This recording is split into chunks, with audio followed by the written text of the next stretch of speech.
Welcome to RRB lab. আমি ইমরান। আজকে আমরা করব 12ই জুলাইয়ের মোস্ট ইম্পর্ট্যান্ট কারেন্ট অ্যাফেয়ার্সগুলো এবং সেই সঙ্গে আমরা স্ট্যাটিক জিকেও কভার করব। চলো শুরু করি প্রথম প্রশ্ন দিয়ে। নতুন দিল্লির সিএসআইআর সম্প্রতি কোন দেশে মানস ও মহাভারত সভ্যতার অধ্যয়নের জন্য একটি আন্তর্জাতিক কেন্দ্র স্থাপন করেছে?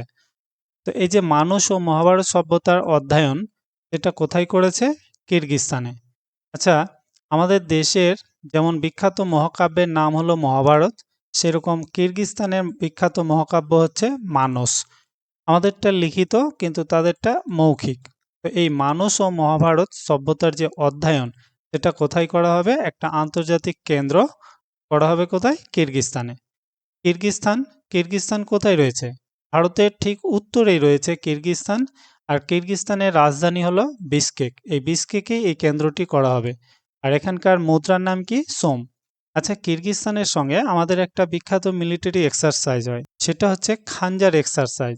খানজার, এটা মনে কিভাবে রাখবে? খানজার মানে কি? চাকু না? তো চাকুকে যদি বালিতে ঘষো তাহলে কি সেটা কিরকির আওয়াজ করে? আর কিরকির আওয়াজ সেই সে এইভাবে মনে রাখবে, কিরগিজস্তানে কি? খানজার। ভারতের সঙ্গে কিরগিজস্তানের খানজার এক্সারসাইজ। সম্প্রতি আইসিসি হল অফ ফেমে কোন ভারতীয় ক্রিকেটার অন্তর্ভুক্ত হয়েছে? তো আইসিসি হল অফ ফেমে অন্তর্ভুক্ত হয়েছে কে? Sourav Ganguly. ICC hall of ফেমটা কি?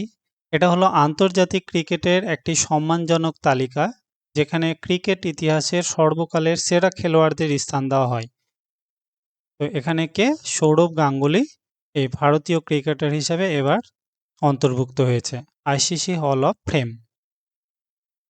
আচ্ছা, খেলাধুলায় দেখি নীরাজ চোপড়া ও পারুল চৌধুরী অ্যাথলেটিক্স রেফারেশন অফ ইন্ডিয়া দ্বারা বছরের সর্বশ্রেষ্ঠ অ্যাথলেট মনোনীত হয়েছে। মানে বছরের সর্বশ্রেষ্ঠ যদি পুরুষ অ্যাথলিট বলে তাহলে নীরজ চোপড়া, আর মহিলা অ্যাথলিট বলে পারুল চৌধুরী। সরপ্রীত সিং হলো ফিফা ওয়ার্ল্ড কাপ খেলা প্রথম ভারতীয় বংশোদ্ভূত এক প্লেয়ার। হ্যাঁ, সরপ্রীত সিং।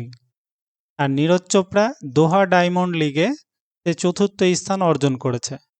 শ্রেয়স আইয়ার ভারতের নতুন টি-20 দলের অধিনায়ক হিসেবে নিযুক্ত হয়েছেন।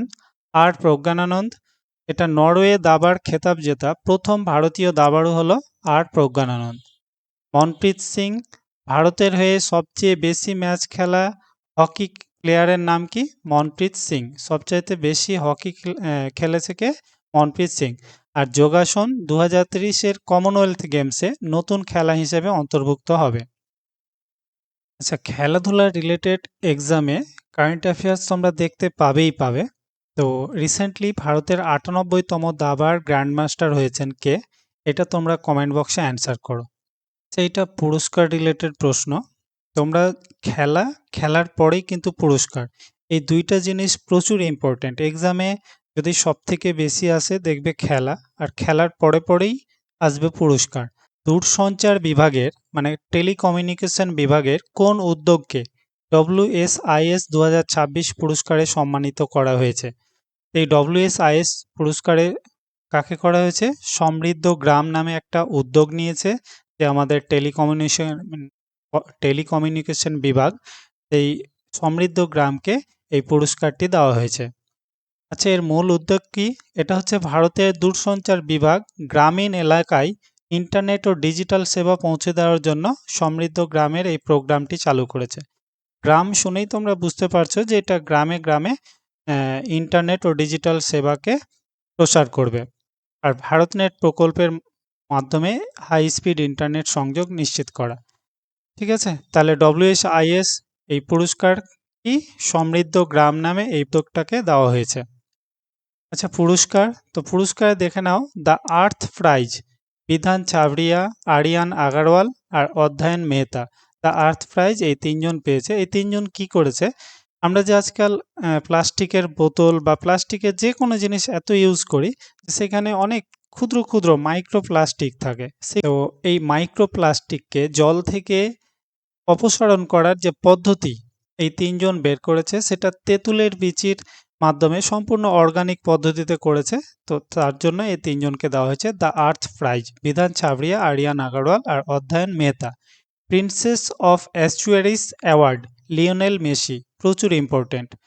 গোডার্ড অ্যাস্ট্রোনটিক্স পুরস্কার চন্দ্রযান 3 কে দেওয়া হয়েছে। কেন? চন্দ্রযান 3 এটা চন্দ্রের সাউথ পোলে যাওয়া প্রথম যান হচ্ছে চন্দ্রযান 3, সেজন্য গোডার্ড অ্যাস্ট্রোনটিক্স পুরস্কার দেওয়া হয়েছে চন্দ্রযান 3 এর নামে। UN military gender advocate of the year Abhilasha বারাককে দেওয়া হয়েছে। University innovator award doctor Shekhar Suman বেগকে দেওয়া হয়েছে। অ্যাগ্রিকোলা মেডেল প্রধানমন্ত্রী নরেন্দ্র মোদীকে দেওয়া হয়েছে। আর metro woman of the year দেওয়া হয়েছে সুষমা যাদবকে। ইউনেস্কো বা Guillermo Cano world press freedom prize দেওয়া হয়েছে সুদানি সাংবাদিক সংঘকে। সুদানে যে গৃহযুদ্ধ সেইখানে এত ক্রিটিক্যাল অবস্থাতেও যে সাংবাদিকতা করেছে সেজন্য সুদানি সাংবাদিক সংঘকে এই পুরস্কার দেওয়া হয়েছে ইউনেস্কো বা Guillermo. R Oscar of science হচ্ছে ডক্টর ওথনু নাথ পেয়েছে। আর ১৩তম সুর জ্যোৎস্না জাতীয় সঙ্গীত পুরস্কার কে পেয়েছে? সুমিত্রা গুহ এবং লক্ষণ কৃষ্ণ রাও। আইসি রিপোর্ট ২০২৩-২৪ অনুসারে ভারতে উচ্চশিক্ষায় রেকর্ড কত কোটির শিক্ষার্থীর নাম নথিভুক্ত হয়েছে? এই আইসি রিপোর্টটা কি? আইসি হচ্ছে একটা রিপোর্ট যেটা হায়ার এডুকেশনের একটা রিপোর্ট প্রকাশ করে। সেখানে ভারতের যে উচ্চশিক্ষায় সেটা কত কোটি শিক্ষার্থীর নাম নথিভুক্ত হয়েছে? ৪.৫ কোটি। আইসি এর পূর্ণরূপ হচ্ছে all India survey on higher education. হ্যাঁ, যেখানে মহিলাদের শিক্ষার্থীদের অনেকটাই বৃদ্ধি পেয়েছে আইসি রিপোর্ট অনুযায়ী। উচ্চ সাগরে মৎস্য সম্পদের জন্য কোন রাজ্যে লেটার অফ অথরাইজেশন এলওএ চালু করা হয়েছে? এই যে লেটার অফ অথরাইজেশন এলওএ এটা কোথায় চালু করা হয়েছে? ওড়িশায়। হ্যাঁ, মৎস্য সম্পদ নিয়ে উচ্চ সাগর কি? উচ্চ সাগর বা হাইসিজ হচ্ছে সাধারণ উপকূল থেকে মানে সমুদ্রের যে তীরবর্তী থেকে ২০০ নটিক্যাল মাইল পর্যন্ত এলাকাকে এক্সক্লুসিভ ইকোনমিক জোন বা ইইজি বলা হয়।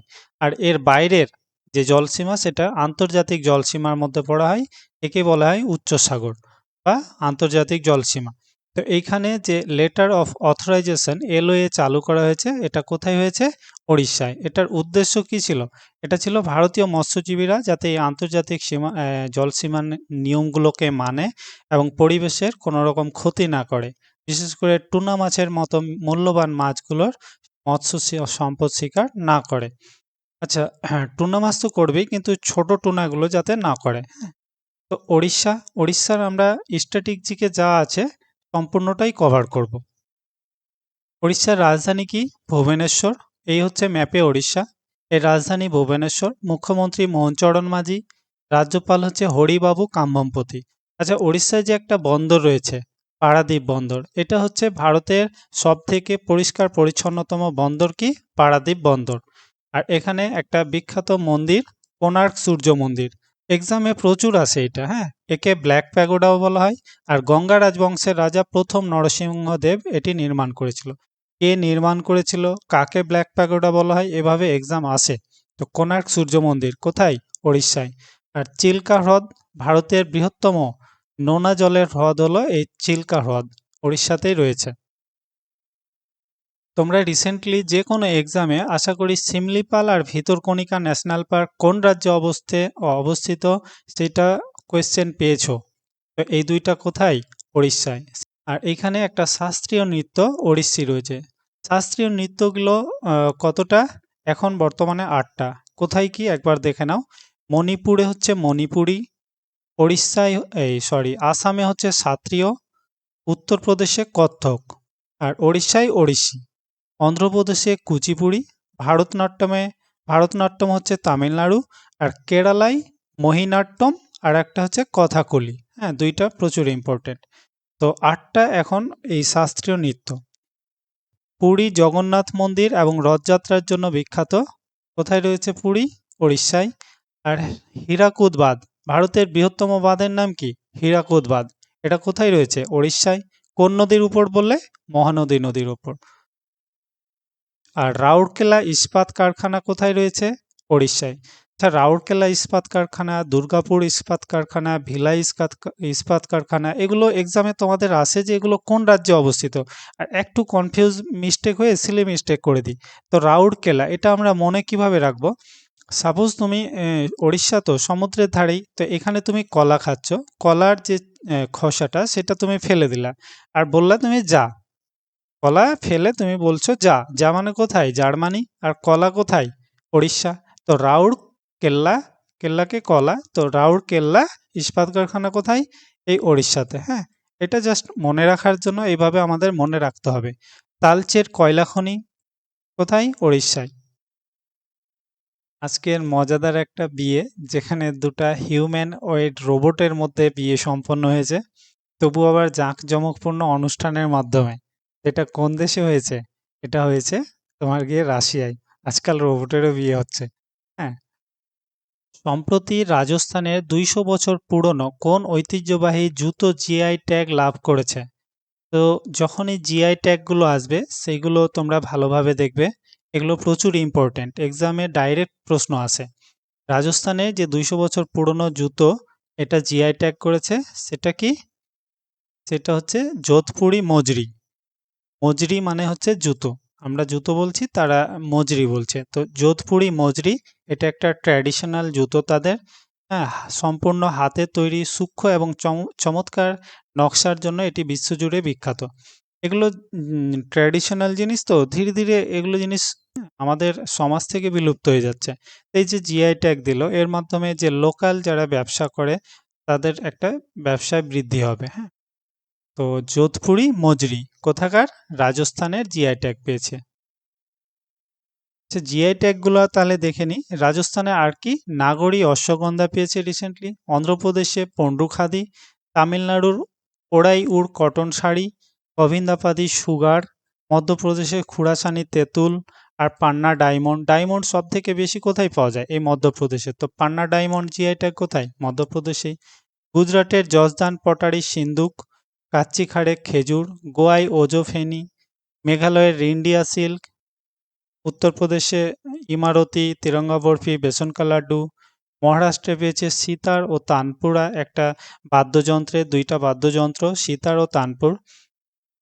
জম্মু ও কাশ্মীরের উইলো ব্যাট, আন্দামান নিকোবরের ভার্জিন নারকেল তেল, আসামের বিহু পেপা ও মাজুলি মুখোশ, এই দুইটা রিসেন্টলি জিআই ট্যাগ পেয়েছে। বিহু পেপা একটা বাদ্যযন্ত্রের নাম, আর বিহু নামটা শুনলেই তোমরা আসামের সঙ্গে রিলেট করবে। ত্রিপুরা ঐতিহ্যবাহী রিগনাই পাসরা, রিসা, এগুলো ত্রিপুরায়। আর পশ্চিমবঙ্গের কাদিয়াল শাড়ি, কালো নুনিয়া চাল। তামিলনাড়ুর কোয়েম্বাটুরে জাতীয় ব্যাঘ্র সংরক্ষণ কর্তৃপক্ষে এনটিসি এর কততম বৈঠক অনুষ্ঠিত হয়েছে? তো এটা হয়েছে ২৯তম বৈঠক। আচ্ছা, জাতীয় ব্যাঘ্র সংরক্ষণ এনটিসিএ হচ্ছে ন্যাশনাল টাইগার কনজারভেশন অথরিটি। এটা হলো বাঘ সংরক্ষণের প্রধান সরকারি সংস্থা।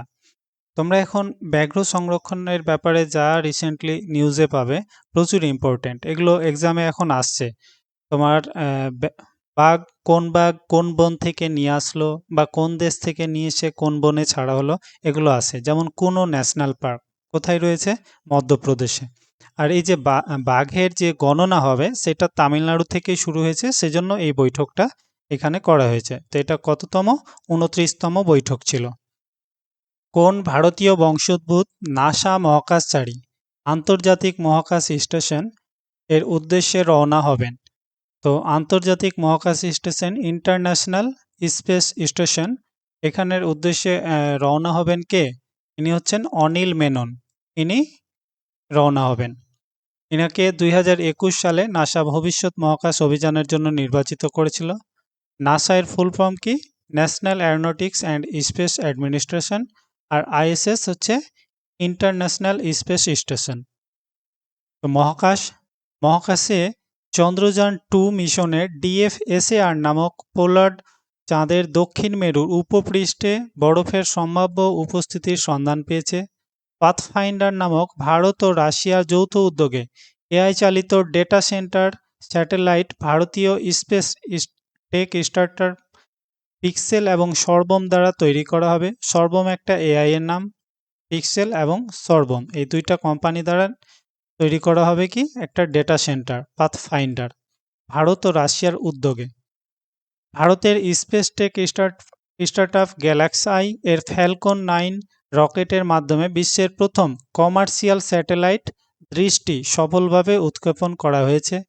নাসা ডার্ক ম্যাটারের রহস্য উন্মোচনের জন্য রোমান স্পেস টেলিস্কোপ লঞ্চ করবে। আর ইসরো যৌথ যে চন্দ্রযান 5 এই মিশনের জন্য জাপানের ল্যান্ডিং সাইট মূল্যায়ন শুরু করেছে। ইসরোর গগনযান মিশনের অধীনে 10 এপ্রিল 2026-এ দ্বিতীয় integrated air drop state test IADT-02, হ্যাঁ এইগুলো ইংলিশ টার্মটাই বেশি আছে, IADT-02 শ্রীহরিকোটা থেকে সফলভাবে উৎক্ষেপণ করেছে। সম্প্রতি কোন পাখিটি ভারতের দক্ষিণাঞ্চল থেকে বিলুপ্ত হয়ে গেছে? তো এটা হচ্ছে একটা মিশরীয় শকুন।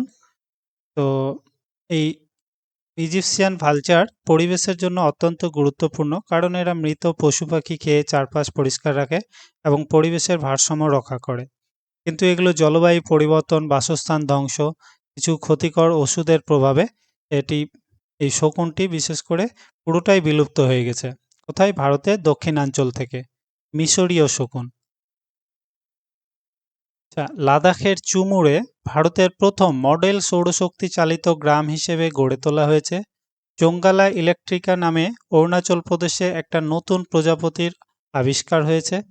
আর ভারতের প্রথম স্যাটেলাইট ট্যাগ লাগানো গঙ্গা সফটসেল কচ্ছপ কাজিরাঙ্গা ন্যাশনাল পার্কে ছাড়া হয়েছে। ওড়িশায় ভীমমণ্ডলী পরিবেশগত ঐতিহ্যবাহী স্থানের উদ্বোধন করা হয়েছে। ইন্দোনেশিয়ার মাউন্ট ডুকানোতে আগ্নেয়গিরির অগ্নুৎপাত হয়েছে। ফিলিপিন্সের মায়ন আগ্নেয়গিরিতে অগ্নুৎপাত হয়েছে। কার্বন শোষণকারী ভারতের প্রথম শৈবাল ট্যাঙ্ক বা অ্যালগি ট্যাঙ্ক যেটা ভোপালে লঞ্চ করা হয়েছে। আর বিশ্বের প্রথম স্মার্ট ড্রোন নজরদারি ব্যবস্থা ইকুয়েডরে শুরু হয়েছে। ইকুয়েডর কোথায়? দক্ষিণ আমেরিকার একটা দেশ ইকুয়েডর। আর ভারতের প্রথম মানব বন্যপ্রাণী সংঘর্ষ অনুসন্ধান কেন্দ্র পালামাও টাইগার রিজার্ভে তৈরি করা হবে। পালামাও টাইগার রিজার্ভ এটি কোথায় রয়েছে? ঝাড়খণ্ডে। আর মানব আর বনের পশুদের মধ্যে কেন সংঘর্ষ হয় এর একটা অনুসন্ধান কেন্দ্র এই ঝাড়খণ্ডের পালামাও টাইগার রিজার্ভে তৈরি করা হবে। ইসরো কোন রাজ্যে গগনযান মিশনের জন্য ইন্টিগ্রেটেড মেইন প্যারাশুট এয়ারড্রপের সফল পরীক্ষা করেছে? তো এটা কোথায় করেছে? এটা করেছে তোমার গিয়ে মধ্যপ্রদেশে। গগনযান মিশনের জন্য যে ইন্টিগ্রেটেড মেইন প্যারাশুট, সেটা যে কিভাবে ফেরত আসবে, হ্যাঁ এয়ারড্রপ, প্যারাশুটের মহাকাশ থেকে যখন মহাকাশচারীরা পৃথিবীতে ফিরে আসবেন তখন তাদের ক্যাপসুলটি যাতে নিরাপদে এবং সঠিক গতিতে মাটিতে বা সমুদ্রে ল্যান্ড করতে পারে, এই জন্য এই শক্তিশালী প্যারাশুট সিস্টেমের পরীক্ষা করা হয়েছে। তো এটা কোথায় করা হয়েছে? মধ্যপ্রদেশে। কালকে তোমাদের 2টা প্রশ্ন দিয়েছিলাম, তার অ্যান্সার দেখে নাও। মহিলা আন্তর্জাতিক ক্রিকেটে সবচেয়ে বেশি উইকেট নেওয়া বলারের নাম কি?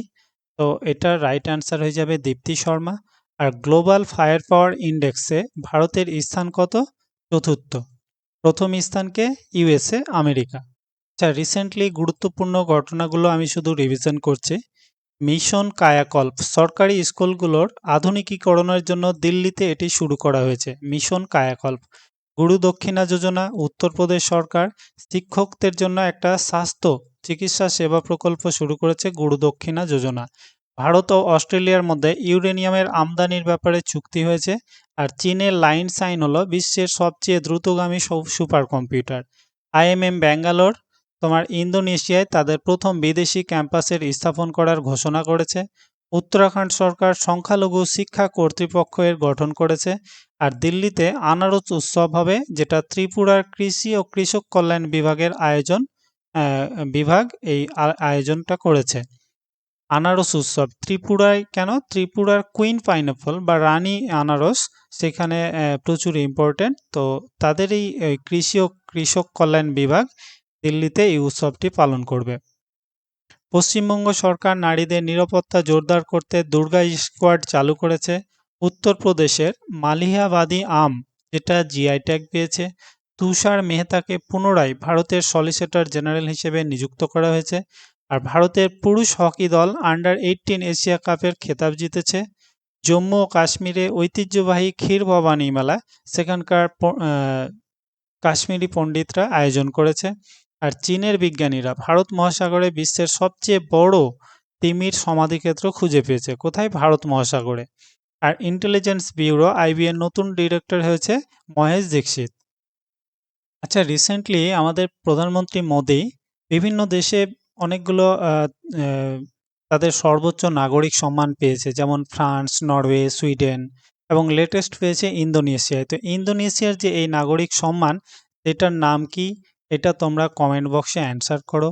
এবং এই রিলেটেড মানে আমাদের পিএম মোদি আর কোন সম্মান পেয়েছে, কোন দেশে পেয়েছে, তো যা কিছু তোমরা জানো কমেন্ট বক্সে অ্যান্সার করো। কারণ তুমি যখন লিখবে একটা জিনিস, সেইটা ভুলে যাওয়ার চান্স খুবই কম হয়ে যায়। তো তোমরা অবশ্যই কমেন্ট করো। আর ক্লাসটা যদি তোমাদের ভালো লাগে, ইনফরমেটিভ লাগে, তাহলে অবশ্যই লাইক করো, সাবস্ক্রাইব করো। হ্যাঁ, দেখা হবে নেক্সট ক্লাসে।